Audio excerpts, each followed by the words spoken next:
Hello and welcome to Early Years Workshop.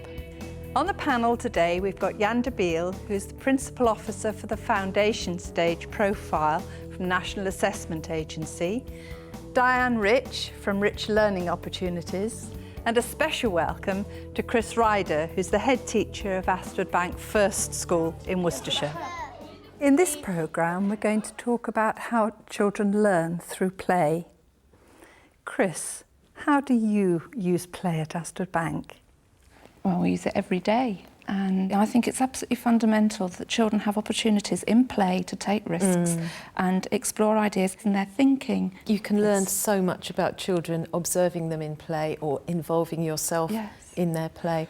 Play is the point at which children demonstrate what they truly know. It's where they incorporate all the skills, all the knowledge, all the information that they've accumulated or they've learned through either teacher input or through their own interaction with other children. What happens if we don't value play? What happens to those children? They form a very different view of what learning is. And I think if they're not allowed to explore and take ownership of the skills and knowledge that they've learnt, then they see learning as something that happens to them by other people in school, and they start making that distinction between life and learning, and that's a very dangerous schism. Yes. In places I've been to where play is not valued, from the head teacher right through the school, play isn't very good. It's not very good quality. What do you think's in the pipes? Do you think crabs would go well with spiders? What's nice is the starting points are very much the children, and here we see children who have started being interested in spiders. Playing is what children do, and playing is where they do their thinking, where they do their testing out theories of the world, the whole what if. I can see you. I can see you. Play is still a dirty four-letter word for some people, Jan. Well, it is, and I think there's a common misconception, particularly outside early years, that play is the easy option. Yes. And that children playing in foundation stage and early years settings is because the teachers haven't planned, when in fact planning for play is an extraordinarily complex and sophisticated business.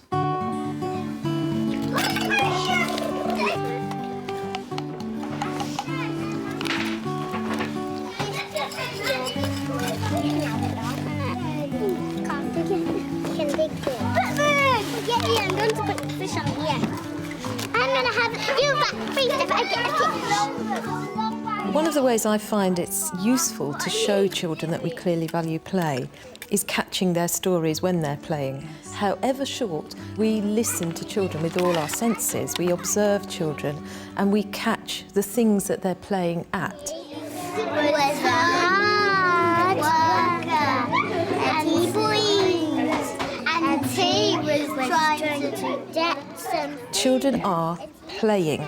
They're playing out little stories. Because if you can play a story, you can tell your own story. Yes. You're the author, but stories start off very small, and sometimes they just start off with a character. That's the starting point. I'm going to be the Red Ranger. You're going to be the Red Ranger and you're going to be Batman. I'm going to be the monkey cave with the sheep.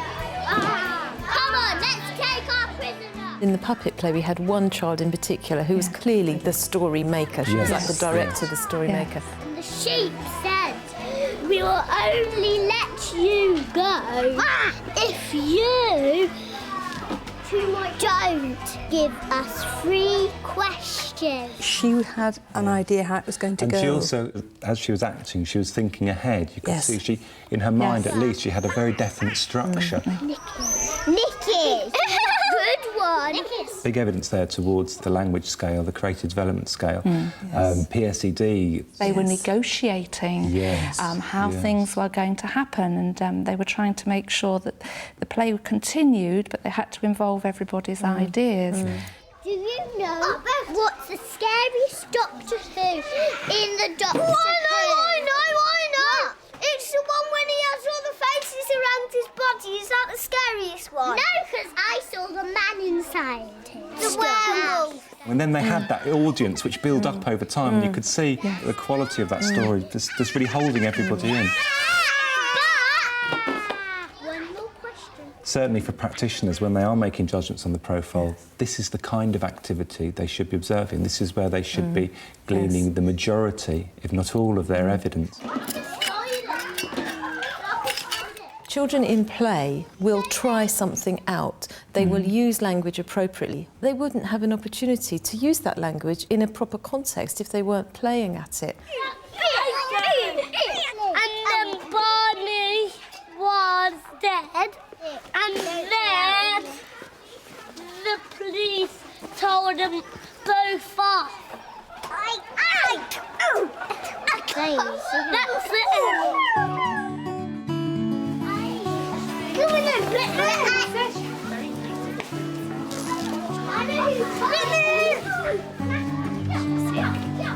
How would you like it?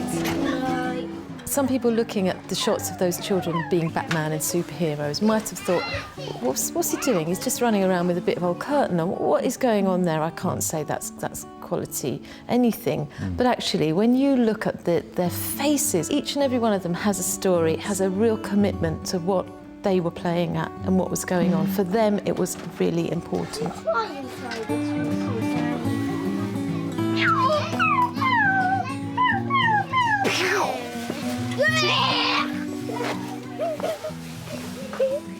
I do know a lot of settings who would say killing and shooting are not things we do here. Why is it in your setting? Because I think these are important things to children. They, you know, the whole business of life and death and what happens and is it permanent? They need to explore those issues, and play is the perfect arena for that exploration. You don't get me. Because we're goodies. Yeah. Oh, I didn't know that. They were the baddies. Yes. They had to be got rid of. And then somebody made a mistake and had a goodie instead, and that wasn't acceptable. Oh, yeah, he said, oh, right, I'll re-edit my story Yes, now because yes. I didn't know you were a goodie. They are playing at what they know about to the limits of their knowledge. Yes. And they know about some horrible stuff that's going on in the world and big issues that adults are trying to grapple with as much as children Being are. able to talk about it makes it less frightening. Yeah. Absolutely.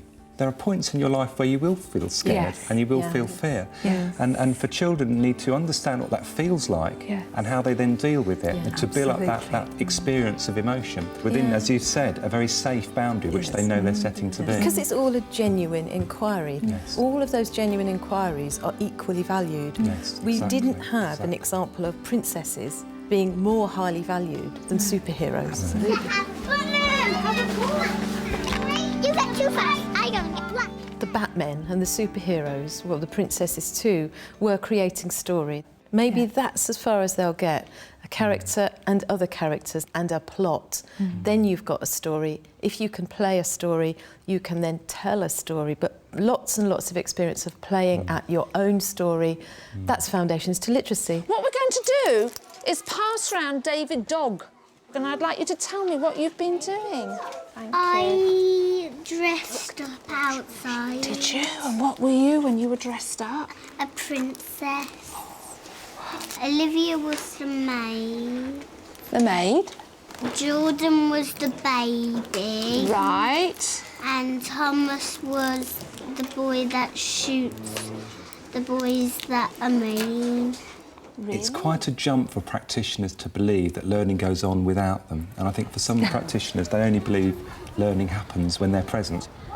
Learning will come through situations initiated by the children. Although we have 6 areas of learning, there is a lot of scope and flexibility within that to what the outcome might be. And all the way through, the message is about learning and teaching, not teaching and learning. What do you think's in the pipes? It's about facilitating and enabling children to go in different directions. It's not saying this is the way we're going. But we have to take some responsibility for practitioners believing that they have to plan, they have to have a learning outcome, which which is prescribed. I'm very wary sometimes of the phrase well-planned, structured play. Yes. And that is in some of our early years documents. And I think it sometimes has made people think, well, we've got to tell children what to do and what to play. Well, if that's happening, that isn't play. Yes. Play means the children are in control. I don't actually think you'd be able to make judgments about many areas on the profile if you actually didn't have those opportunities. In terms of assessment, that's the point at which we say, yeah, this is really good evidence that they've taken ownership of that learning.